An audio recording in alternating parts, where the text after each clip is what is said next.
hubo, raza? Today is Thursday, August the 28th, and this is Aslan Weekly. Now, news from our camarada Verónica Aliel desde San Anto, Texas. Last week, our very own El Partido Nacional de la Raza Unida member, Maribel Gardea, was arrested at a school board meeting in the Westside Edgewood neighborhood while advocating for transparency and accountability on behalf of the Independent School District. She was accused of exceeding her allotted time, trespassing, and resisting arrest for continuing to speak out.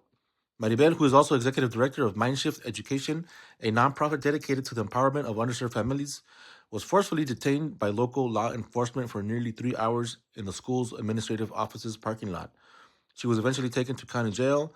Days later, all 3 charges were dismissed and she was released. During a press conference held last Thursday, Gardea was asked about her arrest.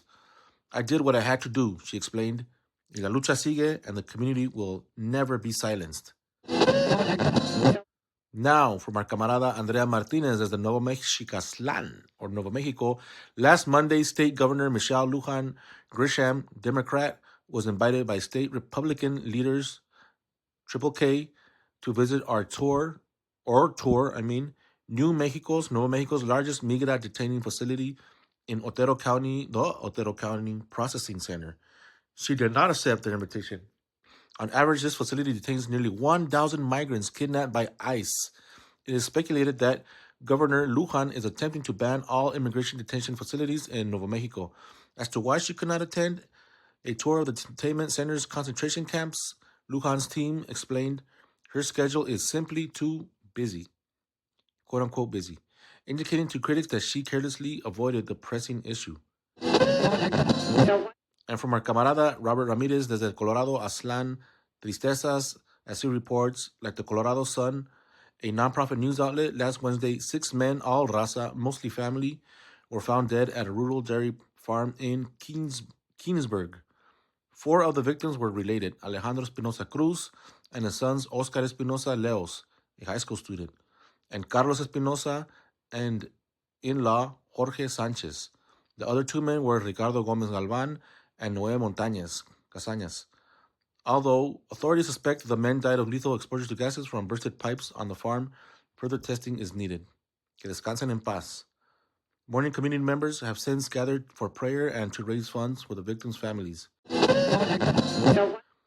Y desde Arizona, Aslan, our camarada Chista Garcilaso has been providing ongoing reports of the Dragon Bravo fire near the edge of the Grand Canyon, a mega fire that continues to burn, as well as the rising temperatures throughout the state. In a bizarre twist, monsoon storms have swept through Phoenix, Arizona this week. Valley residents have been bombarded by violent winds, thunder, lightning, and massive rains, causing property damage and power outages. And now, disturbing news desde el Norte Bay Area, Califas. Last week in Santa Rosa, a man was arrested on charges of sexually assaulting a woman and impersonating an officer last July. The suspect, Benny Sere, allegedly identified himself as a police officer to a woman and threatened to report her to ICE agents before forcing his way into her vehicle and sexually assaulting her.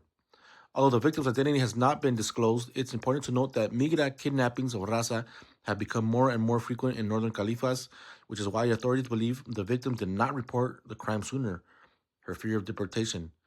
Authorities also believe this might be one of the many unreported cases of sexual assault targeting women in undocumented migrant communities that go unreported due to the fear of ongoing ICE kidnappings of raza and other undocumented people. On a lighter note, from our camarada Scott Duncan desde Oakland, Califas, last Saturday, musicians, artists, dancers, and community members came together at Berkeley's Ashkenaz Hall for Rise for la Raza, a benefit concert.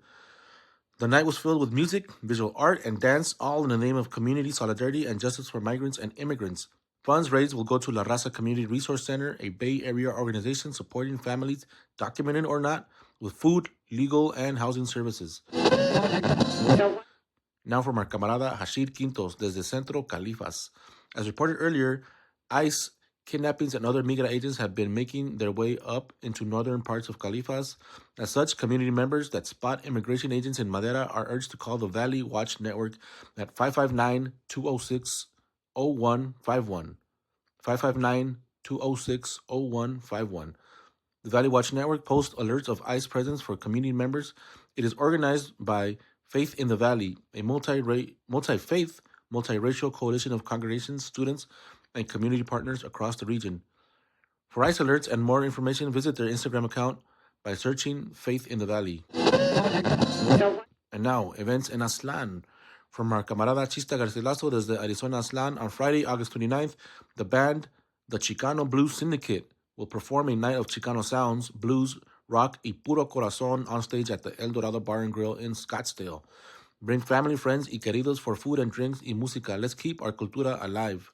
Raza, Friday, the Chicano Blues Syndicate will perform from 8 to 11 p.m. at 708 East McDowell Road, Scottsdale.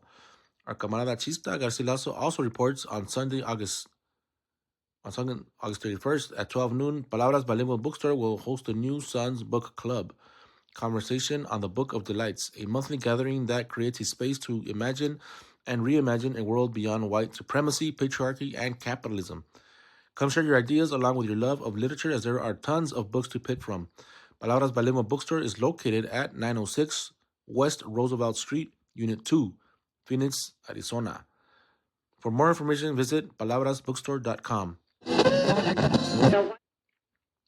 And from our camarada Osmani Ochoa, desde San Antonio, on August 21st, 2025, the San Antonio City Council voted to move forward with Project Marvel, a $1 billion sports and entertainment district for the Spurs basketball team. However, local community members opposed these plans in order to preserve Plaza Mexico, a center paved with cobblestone-type bricks gifted to San Antonio, made in a specific region of Mexico known for its brickwork. The plaza is bordered by Mexican-themed sculptures and defines the space between the Henry B. Gonzalez Convention Center, the Mexican Cultural Institute of San Antonio, and the Universidad Nacional Autónoma de México, San Antonio, aka UNAM, the language school. The local community continues to organize to preserve these important spaces. They will make their voices heard at City Hall. And this weekend also brings the Chicano Moratorium. And in Los Angeles, the site of the 1970 moratorium, the 55th Chicano Moratorium will be commemorated this Saturday, August the 30th, with a march and rally. Meet at 3 p.m., Sounds of Music, 4945 Whittier Boulevard, East Los Califas, 90022. Sounds of Music is the site of what used to be the Silver Dollar, where our beloved journalist Ruben Salazar was assassinated in 1970. And then march from there, 4:30 p.m. to Salazar Park, named after Ruben, 3864 Whittier Boulevard, Los Angeles, 90023. The demands: stand with Palestine, ICE out of Los Angeles, Chicano self-determination, community control of police, and defend public education. To Los Angeles. Also, Saturday, August 30th, 2025, Chicano Unity Day in commemoration of the 55th National Chicano Moratorium. Meet up at Eastwood Park, 3 p.m. March to Las Perras Cafe at 3:30 p.m. March to Las Perras Cafe at 3:30 p.m. Art, music, speakers, vendors, food, and drink. Community dialogue. El Partido invites you in both places, Houston and Los Angeles, to join us in this march and join the Partido. Es todo.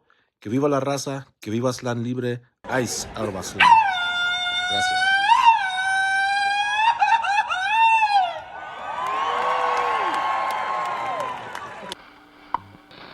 At the tone, 6 hours, 31 minutes, Coordinated Universal Time.